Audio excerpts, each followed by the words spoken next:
నమస్కారం పంతులు. నమస్కారం అండి. అమ్మా, మీరు మాత్రం ఆ గట్టు దాటి యువతలకు రాకూడదు, పూజ చేసే క్షేత్రంలోకి రాకూడదు. నేను చెప్పటం మరిచాను. అసలు మీరు ఈ ప్రదేశానికే రాకూడదు. వచ్చిన వాళ్ళు ఎలాగూ వచ్చారు కాబట్టి వెనక్కి వెళ్ళమనడం మర్యాద కాదు. తమను కాస్త ఎడంగా ఉండండి.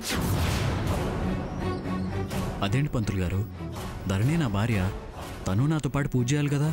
ఇది మంజులాదేవి గారికి పసుపు కుంకుమాల కింద వారి తల్లిదండ్రులు ఇచ్చిన క్షేత్రం. వారి పుత్రిక భవిష్యత్తు కోసం జరిపించే క్షేత్ర పూజ. యథార్థంగా వారు మీ ధర్మపత్ని. మీరు క్షేత్రాల నష్టం వల్ల వారి స్థానంలో వచ్చిన వీరు ఇక్కడ దీనికి. పంతులు గారు, ఏం మాట్లాడుతున్నారు మీరు? ధర్మం చెబుతున్నాను. భర్తగా వారు, వారి కూతురుగా ఈ అమ్మాయి పూజ చేయవచ్చు. మీకు అర్హత లేదు. పొలం పూజకి వాళ్ళు మీరు అనేంటి? ఎవరన్నా చేయొచ్చుగా, సవతి అంటారేంటి? వివరంగా చెప్పానమ్మా, మళ్ళీ మీరు అలా అంటారేంటి? ఒత్తొత్తి పలికి అవతలి వారి మనసు కష్టపెట్టడం ఆవిడకి అలవాట్లేండి. వారు చెప్పినా ఈవిడ వత్తి పలికినా నా స్థానం గురించే కదా.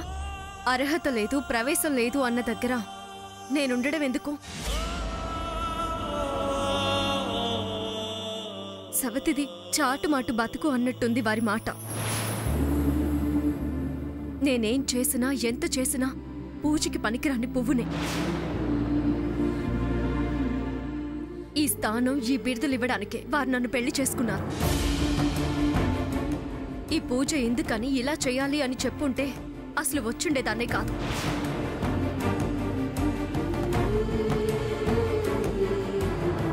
తెలిసాక ఉండడం వ్యర్థం. ఎవరు లేకపోయినా పర్వాలేదనుకునేవాళ్ళు ఏమైనా చేసుకోండి, నాకెందుకు? ఇవాటి నుంచి నా స్థానం, స్థాయి తెలుసుకుని బ్రతుకుతాం. ధరణి అయ్యా,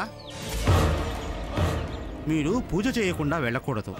అమ్మాయి భవిష్యత్తుకు సంబంధించిన పూజ. క్షేత్రశాంతి చిరంజీవికి శుభం కలుగజేస్తుంది.